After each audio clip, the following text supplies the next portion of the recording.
And now that is the investiture of Brigadier Luka Kipkemoi Kuto, who has been promoted to Major General and appointed new General Officer commanding Eastern Command. And he is receiving the coronation from President William Ruto, who is also the Commander-in-Chief, and of course the CDF, General Francis Ogola, doing the honors.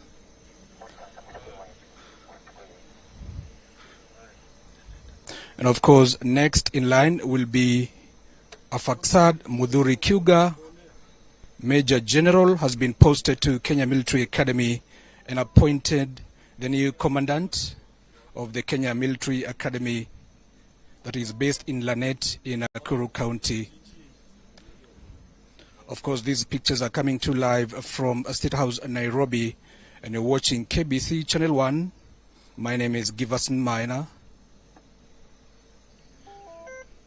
And so what you see, the pictures, is that the President and the CDF are doing the honors. And this has been the tradition of the Kenya Defense Forces. And of course, you'll remember that these particular appointments and promotions were released yesterday by the Kenya Defense Forces. And so this is called the investiture ranks ceremony, where the President and also the Commander-in-Chief and General Juan Francis Ogola are installing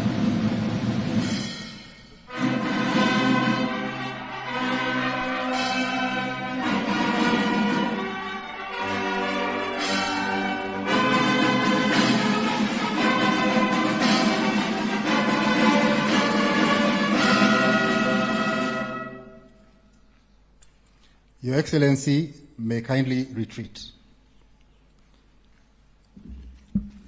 Head of Public Service, sir, you may kindly progress the ceremony. Thank you, sir.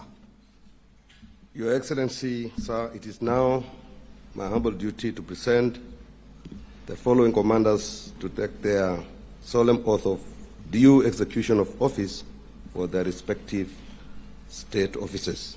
Lieutenant General Charles Muriu Kahariri, Vice Chief of the Kenya Defense Forces.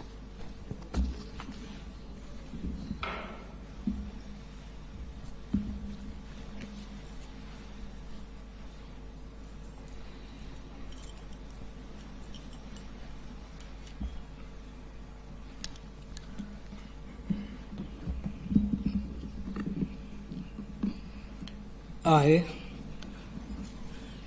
Charles Muriu Kahariri, Vice Chief of the Defense Forces, do swear in the name of the Almighty God that I will be faithful and bear true allegiance to the Republic of Kenya and to the President as Commander-in-Chief of Kenya Defense Forces, that I will obey, preserve, protect and defend this Constitution of Kenya and all other laws of the Republic, and that I will protect and uphold the sovereignty, integrity, and dignity of the people of Kenya, that I will diligently serve the people and Republic of Kenya without any fear, favor, bias, affection, ill will, prejudice, or any political, religious, or other influence. In the exercise of the function entrusted to me, I will at all times and to the best of my ability respect, uphold, preserve, protect, and defend the Constitution, people, and Republic of Kenya, and obey all laws, orders, regulations, directions, and instructions concerning the Kenya Defense Forces. So help me God.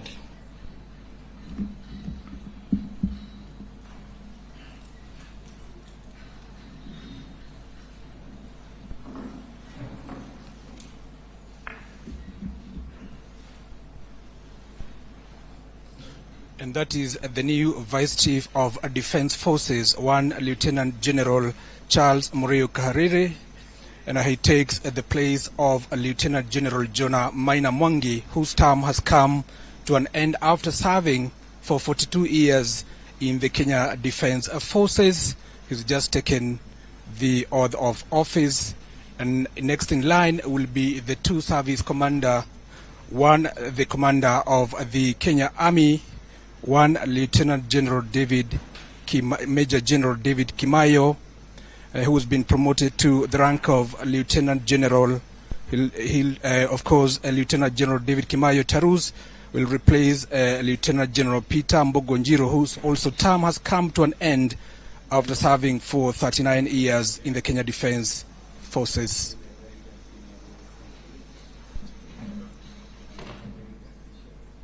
The one in your screens is the new commander of the Kenya Navy, one Major General Thomas Njoroge Ng'ang'a. Lieutenant General David Kimayo Tarus, Commander of Kenya Army.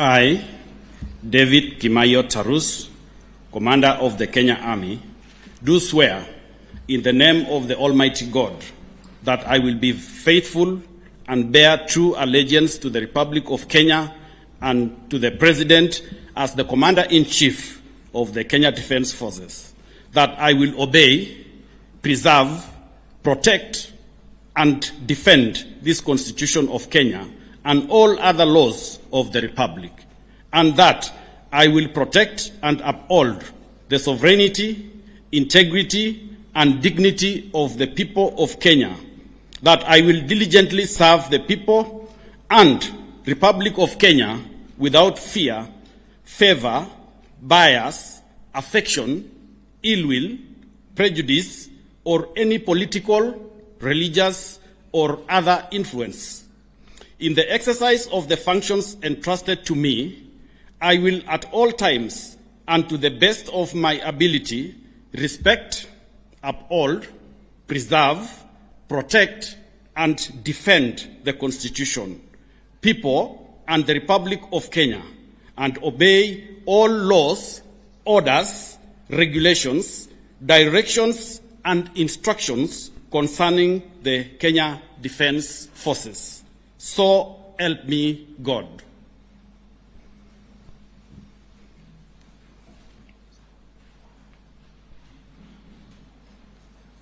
And that is Lieutenant David Kimayo Tarus. He is the new commander of the Kenya Army. Lieutenant General David Kimayo Tarus replaces Lieutenant General Peter Mbogonjiro, whose term has come to an end after serving for 39 years in the Kenya Defense Forces. Until his appointment as commander of Kenya Army, Lieutenant General David Kimayo Tarus was the deputy army commander. And next in line is the new commander of the Kenya Navy, who will come next to take the oath of office, one Major General Thomas Njoroge Ng'ang'a, who has also been appointed to the position of new commander, Kenya Navy. Until his appointment, he was serving as base commander, Kenya Navy base in Manda.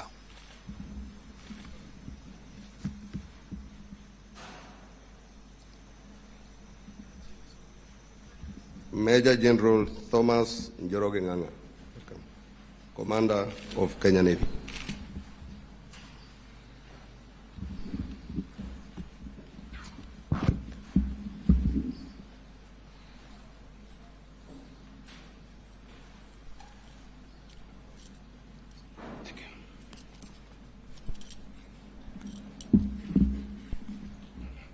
I, Thomas Njoroge Ng'ang'a, Commander of the Kenya Navy, do swear in the name of the Almighty God that I will be faithful and bear true allegiance to the Republic of Kenya and to the President as the Commander-in-Chief of the Kenya Defence Forces, that I will obey, preserve, protect, and defend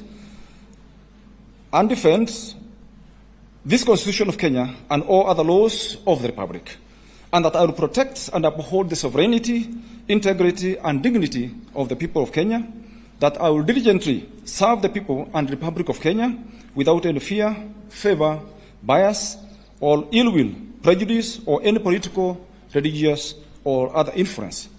In the exercise of the functions entrusted to me, I will at all times and to the best of my ability respect, uphold, preserve, protect, and defend the Constitution, the people of the Republic of Kenya, and obey all laws, orders, regulations, directions, and instructions concerning the defense forces. So help me God.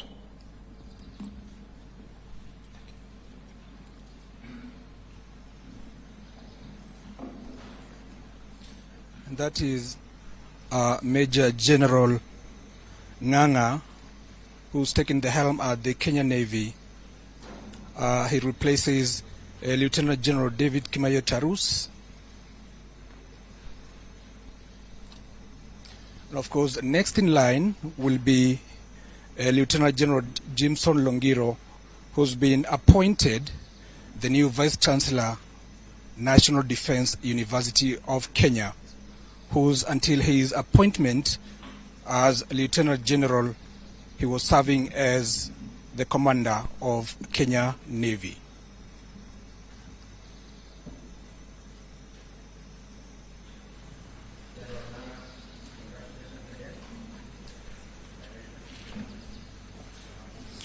And of course, according to the Kenya Defence Forces Act, service commander can only serve for a term of 4 years, and after that they will retire if they have attained the age of retirement. Your Excellency, with the new leadership within the senior ranks of the Kenya Defence Forces having assumed office, it is now my humble duty and profound privilege to invite Your Excellency to convey your congratulations to the Vice Chief of Defence Forces, the two service commanders, and all the promoted officers as they assume positions of high responsibility within the ranks of the nation's security organs charged with the defense and protection of the sovereignty and territorial integrity of this great republic, and thereafter with Your Excellency's most kind and gracious indulgence to grant the generals a photo opportunity. I thank you, Your Excellency. Okay. Please, let's take our seats.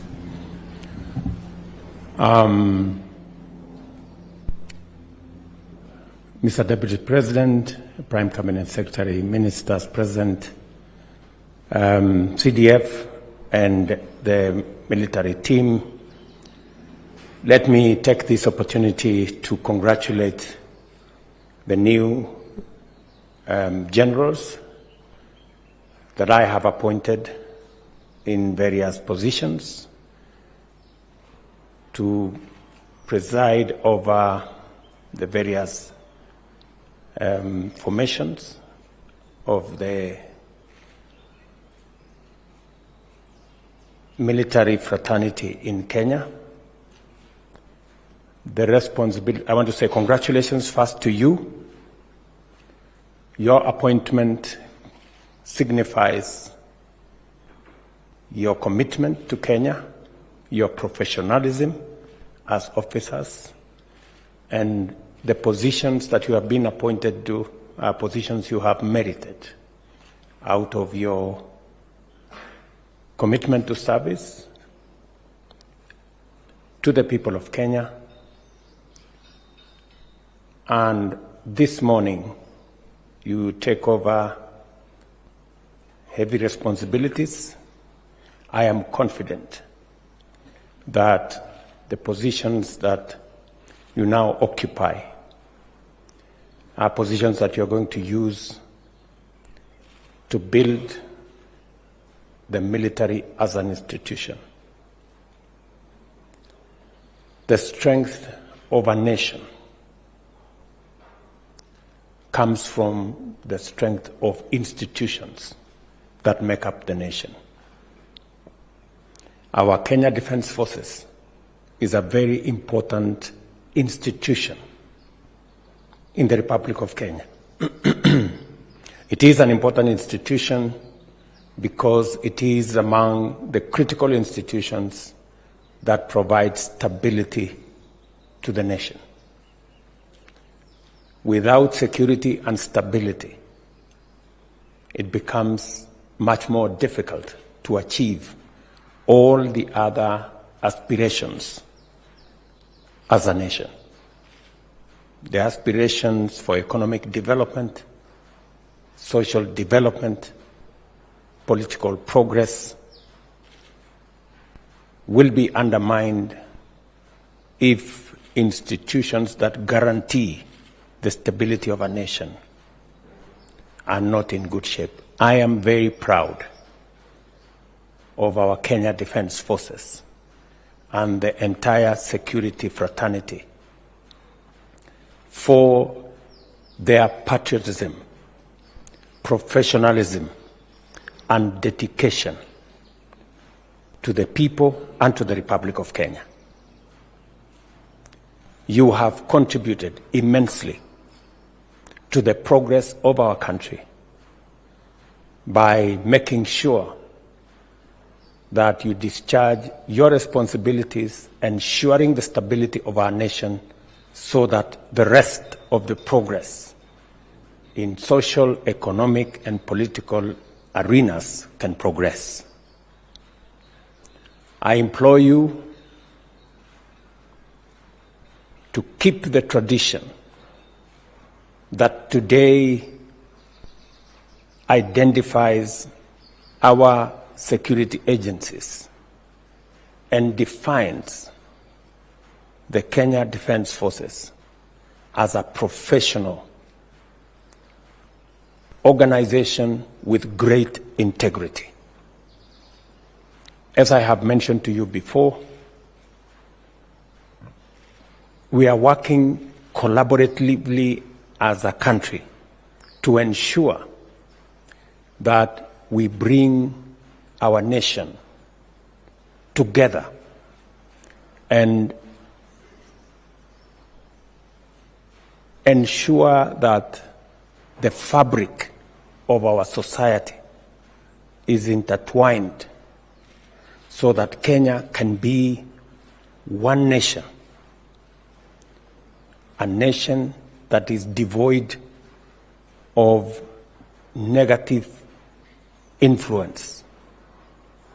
I listened to you very carefully when you took your oath of office. And I really want you to reflect on the oath of your office because it speaks to the core of what we should be as a nation. As I have said, I am very proud of our Kenya Defence Forces and the entire security sector for their patriotism and professionalism. I want to assure you that as Commander-in-Chief, I will continue to provide strategic guidance so that together we can build a cohesive, united, progressive, secure, and stable nation.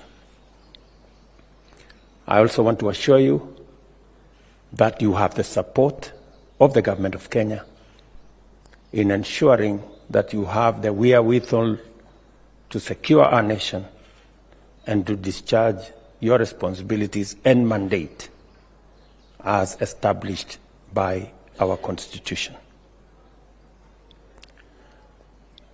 Myself, my deputy, and all members of government will work as we have done to ensure that Kenya becomes a united country. It is my desire that we eliminate tribalism and ethnicity, marginalization in our nation. that we consolidate our country into a united, progressive, peaceful, and stable nation. It is the way we are going to make progress in Kenya.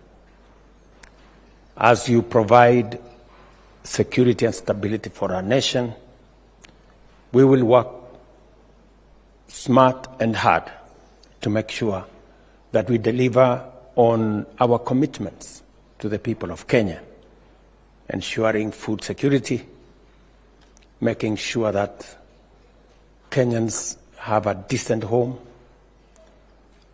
making sure that Kenyans live in dignity, ensuring that millions of our children have jobs and have hope in our country, ensuring that every Kenyan can access health across the country, and making sure that we leave no Kenyan behind. The CDF is here, and he will provide the necessary leadership in the whole of KDF, so that again, together we can move together into the future. This is a great morning. I know it is a solemn morning that we are in this function that is significant to the nation, to yourselves as officers, and to your families. Again, congratulations to you. My very best wishes as you discharge your responsibilities. And as I do that, I have two very senior Kenyans in our midst who are now ambassadors, General Mwangi and General Njiru. Generals, my very best wishes as you transit into your new responsibilities in the service of the nation. Pongezini sana. Please, you can take your seats. I must also say that I was very privileged to work with General Mwangi as our VCDF and General Njiru as our Army Commander, and they have discharged their responsibilities with distinction. To you and your families, I wish you well. I look forward to working with you in your new responsibilities. I know that I have given you difficult stations. Tehran and Islamabad are not very easy stations, but I know that you are up to that responsibility. Pakistan, we all know what's going on there.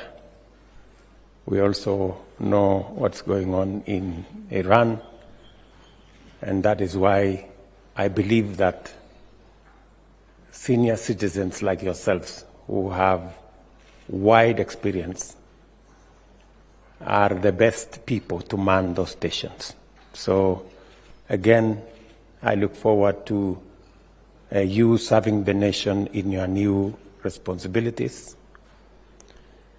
and also to mentor the new officers who are coming into office, so that we can have better leaders tomorrow than we have today.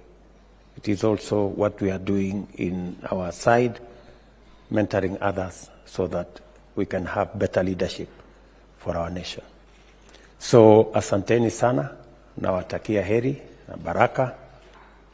Kwa wale officers ambao mumepata nafasi mpya, hapa mbele tutakutana ndio tuweze kushauriana vile tunaweza kufanya kazi pamoja. Asanteni sana, Mungu awabariki. God bless. Your Excellency, sir, we request for a few minutes to take some refreshments as we prepare this area for a brief photo session. But we have refreshments ready. If we can all proceed for a few minutes as we prepare the area for a photo session. Thank you.